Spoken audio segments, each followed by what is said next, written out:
Sriramulu, Andhra Pradesh BC సమన్వయ committee రాష్ట్ర అధికార ప్రతినిధి నుంచి రాష్ట్ర వర్కింగ్ ప్రెసిడెంట్గా ఎన్నికవడం జరిగింది నిన్న. మరి ముఖ్యంగా రాయలసీమ ప్రజారక్షణ సమితి స్థాపించిన రోజు, ఆ రోజు ఫెరార్ గారిని మేము కలవడం జరిగింది. ఆ రోజు పెద్ద ఆయన కలిసి మీరు చేస్తున్న సేవలు చాలా అద్భుతంగా ఉన్నాయి సార్, ఈ రాష్ట్రంలో నీటి సమస్య ఉంది అని బాగా తెలుసు, ఆ నీటి సమస్య కోసం మా పోరాటం కొనసాగిస్తున్నాము, మీరు ముఖ్య అతిథులుగా రావాలంటే తప్పనిసరిగా వస్తానని చెప్పి ఆ రోజు మాకి ఆయన ఆశీస్సులు ఇవ్వడం జరిగింది. అందుకు ఆయనతో మా ప్రయాణము అక్కడి నుంచి మొదలైంది 1997 నుంచి.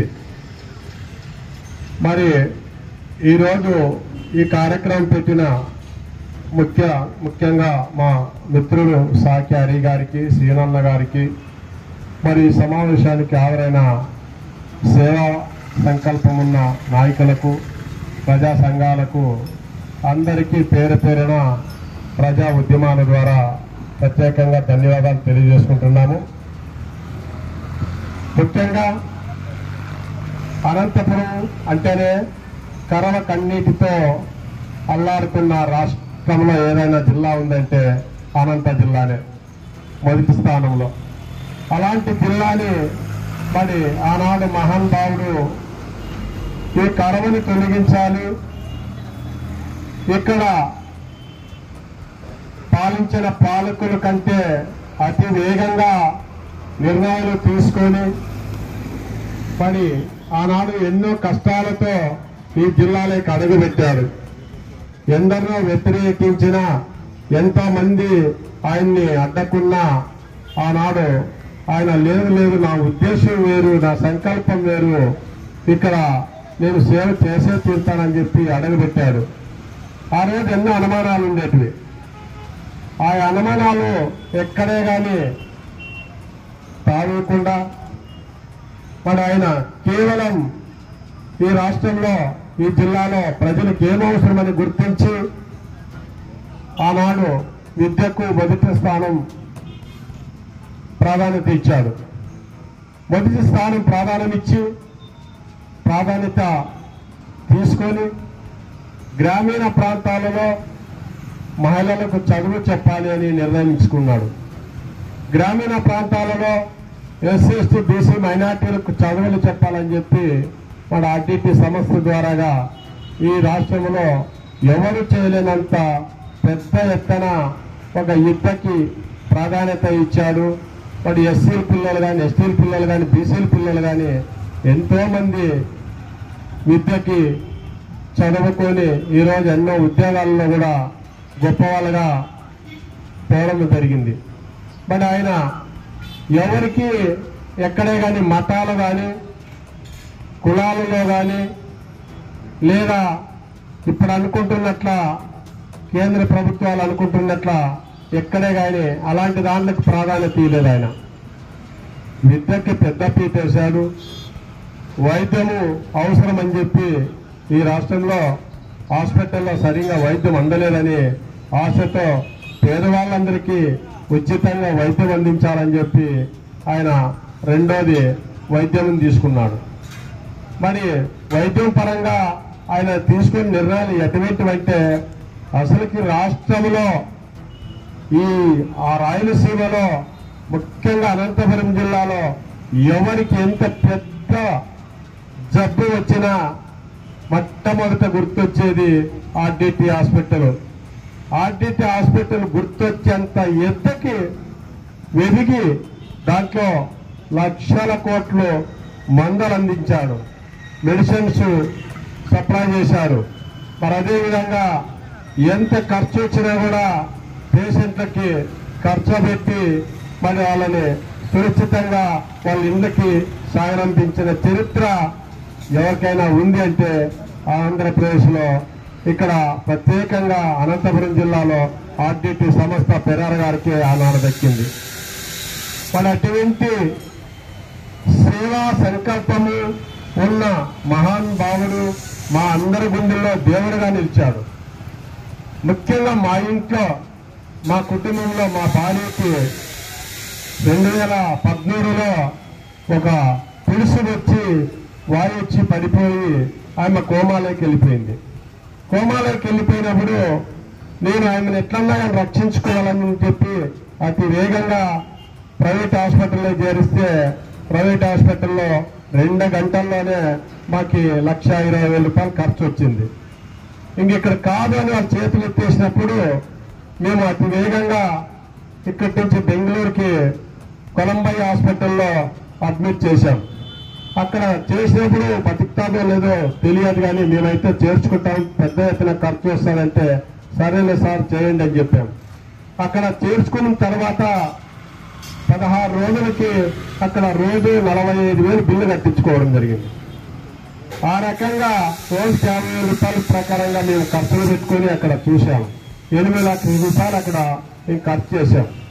ఇంకా ఎన్ని రోజులు ఉండాల్సి వస్తుందంటే చెప్పలేము, కోమలో ఉంది, ఆమె బయటకు వచ్చేదాక అలానే ఉంటుంది అన్నారు. దీనికి ఏమైనా మార్గం ఉందని చెప్పి మేము అక్కడ సూపరింటెండెంట్తో మాట్లాడాం కొలంబై హాస్పిటల్లో. మాట్లాడితే ఆయన ఒక సొల్యూషన్ చెప్పాడు మాకు. మీ జిల్లాలో ఆర్డిటి హాస్పిటల్ ఉంది, ఆర్డిటి హాస్పిటల్లో చేర్పిస్తే కదా మీకు తక్కువ ఖర్చు వస్తుంది, అక్కడ మీకు ఏమైనా అందుబాటు ఉందా అంటే ఉంది సార్ అన్నాం.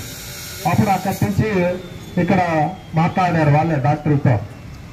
మాట్లాడినప్పుడు వాళ్ళు ఒకే చెప్పారు, ఫస్ట్ శ్రీరామ్ గారి భార్య కదా, ఆయన నాన్నగారికి ఎంతో సేవా సంకల్పంతో దగ్గరైన వ్యక్తి.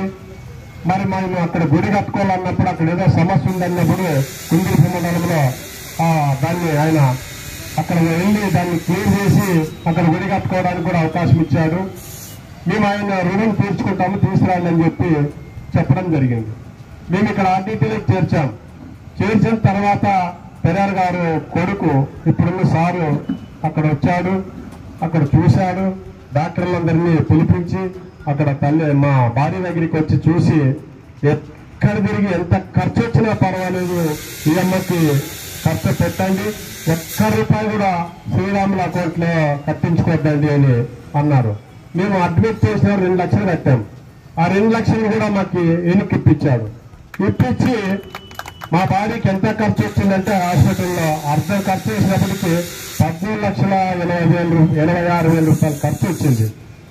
అటువంటి ఖర్చు వచ్చిన డబ్బును కూడా మా నుండి ₹1 వేయకుండా మేము కట్టిన అడ్వాన్స్ కూడా వెనక్కి ఇప్పించి ఆయన ఆర్డిటి సంస్థ ట్రస్ట్ ద్వారాగా ఆ డబ్బులు పంపించడం జరిగింది హాస్పిటల్ నుంచి.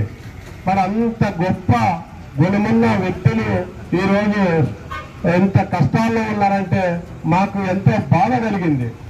అరే ఒకే ఒక హాస్పిటల్ జిల్లాలో మాలాంటి పేదవారందరికీ ఎంతో కన్నతల్లి లాంటి హాస్పిటల్, మన హాస్పిటల్కి దెబ్బ రాకుండా ఆగిపోతుందంటే ఎంతమందికి ఎన్ని రకాలుగా నష్టం జరుగుతుందో మరి మనమంతా అంచనా వేయచ్చు. మరి ఈ హాస్పిటల్ని కాపాడుకోవాలి. ఈ హాస్పిటల్ని కాపాడుకోవాలంటే మనం ఏం చేయాలి? ఈ జిల్లాలో 3 మంత్రులు ఉన్నారు, ఈ జిల్లాలో 14 మంది ఎమ్మెల్యేలు ఉన్నారు, 2 ఎంపీలు ఉన్నారు. వీళ్ళందరికీ ఓట్లేసి గెలిపించిన ప్రజలకు ఎంతో మేలు జరిగిన హాస్పిటల్ ఏదైనా ఉందంటే అది ఆర్డిటి హాస్పిటల్.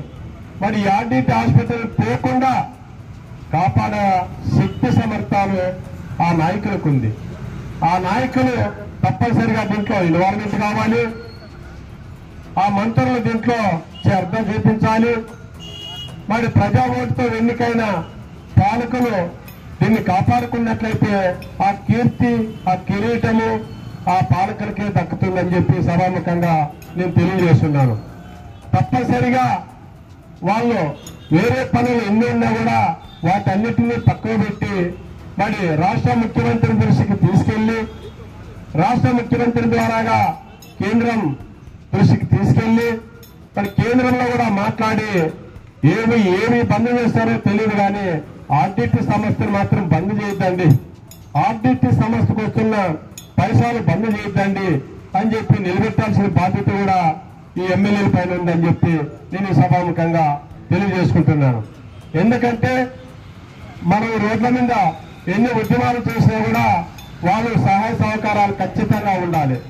వాళ్ళకి దీని మీద దృష్టి పెట్టకపోతే మాత్రము ఆ చెడ్డ పేరు ఈ ఆర్డిటి మీద ఉన్న ప్రేమ అనురాగాలు అక్కస అంతా ఆ నాయకుల పైన పడుతుంది. మరి ఆ ప్రేమ అనురాగాలు నిలబెట్టాలి. ఆ ఆర్డిటి సమస్యని నిలబెట్టాల్సిన బాధ్యత కూడా ఈ 3 మంత్రుల పైన 14 మంది ఎమ్మెల్యేల పైన 2 ఎంపీల పైన ఉందని చెప్పి మేము ఈ సభాముఖంగా మా ప్రజా రక్షణ సమితి ద్వారా మేము ప్రత్యేకంగా వాళ్ళని కోరుతున్నాము. ఇప్పటికైనా మీరు దీని మీద సౌత్ తల్లి ప్రేమ చూపద్దండి, కన్న తల్లి మీద చూపే ప్రేమను చూపండి. ఆర్డిటి మా సామాజిక వర్గాలందరికీ కూడా కన్న తల్లి లాంటిది. మాకి కన్న తల్లి ఎంత కడపలో దాచుకొని బిడ్డను ఎంత రక్షించిందో మరి ఆర్డిటి సంస్థ కూడా మా వెనకబడే సామాజిక వర్గాలన్నిటికీ కూడా అలాగే ఉంది. జిల్లాలో ఒకే ఒక హాస్పిటల్, ఒకే ఒక సేవా సంకల్పంతో ఉన్న హాస్పిటల్.